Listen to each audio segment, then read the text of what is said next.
علی کے وصف ہے اتنے شمار کون کرے، علی کے وصف ہے اتنے شمار کون کرے، یہ کام تیرا ہے پروردگار کون کرے، یہ کام تیرا ہے پروردگار کون کرے، یہ سوچ کر نہ بنائے خدا نے اور علی، یہ سوچ کر نہ بنائے خدا نے اور علی، شگاف کعبے میں اب بار بار کون کرے، شگاف کعبے میں اب بار بار کون کرے۔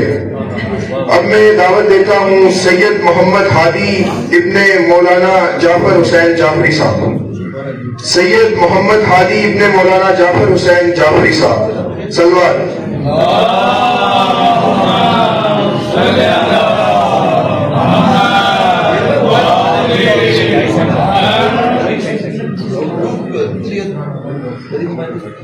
اعوذ باللہ من الشیطان الرجیم، بسم اللہ الرحمن الرحیم،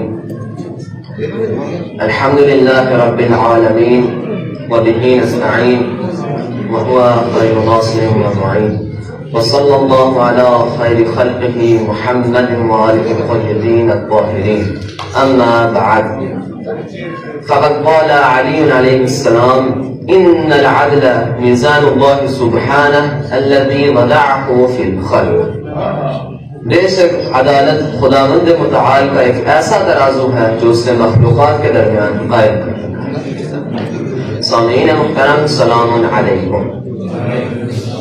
میں آپ کے سامنے عدالت عدلی کے متعلق لبگشائی کرنے کے لیے حاضر ہوں۔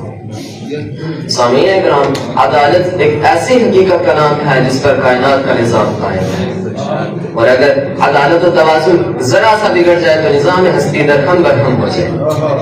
اسی عدالت کو نافذ کرنے کے لیے خدا نے انبیاء و مرسلین بھیجے، لہٰذا جب ہم حضرت علی علیہ السلام کی زندگی کا مطالعہ کرتے ہیں تو ہمیں یہ دیکھنے کو ملتا ہے کہ آپ علیہ السلام نے عدالت کو ہر چیز پر ترجیح دی ہے۔ چنانچہ ایک شخص نے آپ سے پوچھا کہ عدالت افضل ہے یا جود و سخاوت، تو آپ علیہ السلام نے فرمایا کہ عدالت افضل ہے۔ سامعین اکرام، حضرت علی علیہ السلام نے عدالت کو اپنی زندگی میں سمو لیا، اور عدالت آپ کی شخصیت کا ایک ایسا حصہ بن گئی کہ جب بھی آپ کے بارے میں تذکرہ ہوتا ہے تو ذہن بلا فاصلہ عدالت کی طرف متوجہ ہو جاتا ہے۔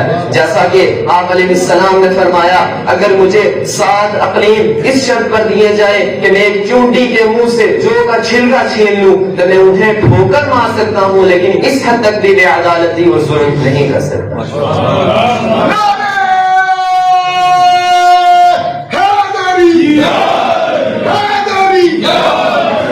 لہذا آج دنیا کا ہر مفکر و دانشور، خواہ وہ کسی بھی مذہب و ملت سے تعلق رکھتا ہو، آپ کی عدالت کے سامنے سر تسلیم خم کرنے پر مجبور ہے۔ آج دنیاوی حکومتیں جب حکومتی نمائندوں اور حاکم کا انتخاب کرتی ہیں تو حقوق اور منصبوں کی تقسیم میں مکر و فریب، رشوت، چرب زبانی، مال و دولت کی فراوانی، آپسی تعلقات اور سب سے بڑھ کر اپنے ذاتی منافع کو پیش نظر رکھا جاتا ہے۔ لیکن عدلی حکومت میں معاملہ بالکل برعکس نظر آتا ہے۔ وہاں عدالت، معنویت اور لیاقت و صداقت پر توجہ دی جاتی ہے۔ سامعین کرام، ہم مشاہدہ کرتے ہیں کہ قانون سازی اور قانون کے نفاذ میں عدالت، گورنروں کے انتخاب میں عدالت، بیت المال اور مالی مسائل کی تقسیم میں عدالت، قضاوت میں عدالت، مذہبی اقلیتوں کے ساتھ عدالت، یہ وہ موضوعات ہیں جو عدالت عالمی میں سر فہرست ہیں۔ لہذا یہ کہنا درست ہوگا کہ علی علیہ السلام کمالات محمدیہ کے وارث اور دنیا عدل و انصاف کے تاجدار ہیں۔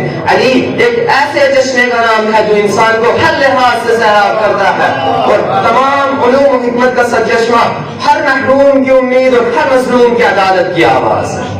آپ کی عدالت کا یہ عالم تھا کہ آپ کے بارے میں غیر مسلم مصنف جواب کو یہ لکھنا پڑا کہ علی محراب عبادت میں اپنی عدالت کی بنا پر قتل کیے گئے، اور یہ بات مسلم ہے کہ آپ کی شہادت سے دنیا عدالت مجسم سے محروم ہو گئی۔ سامعین کرام، حضرت علی علیہ السلام کی ذات عدل و انصاف کی وہ صدا ہے جو فضائے عالم میں قائم و دائم ہے۔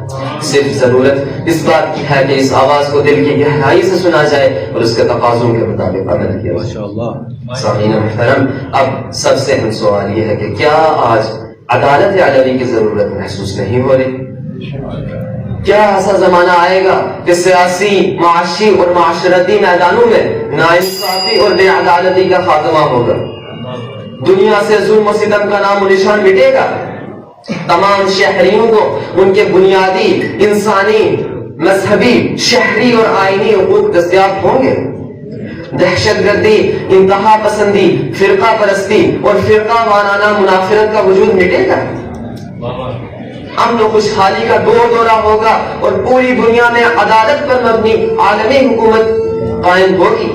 جی ہاں، میں آپ سب کو یہ یقین دلاتا ہوں کہ امام علی علیہ السلام کے بیٹے امام مہدی عجل اللہ تعالی فرجہ الشریف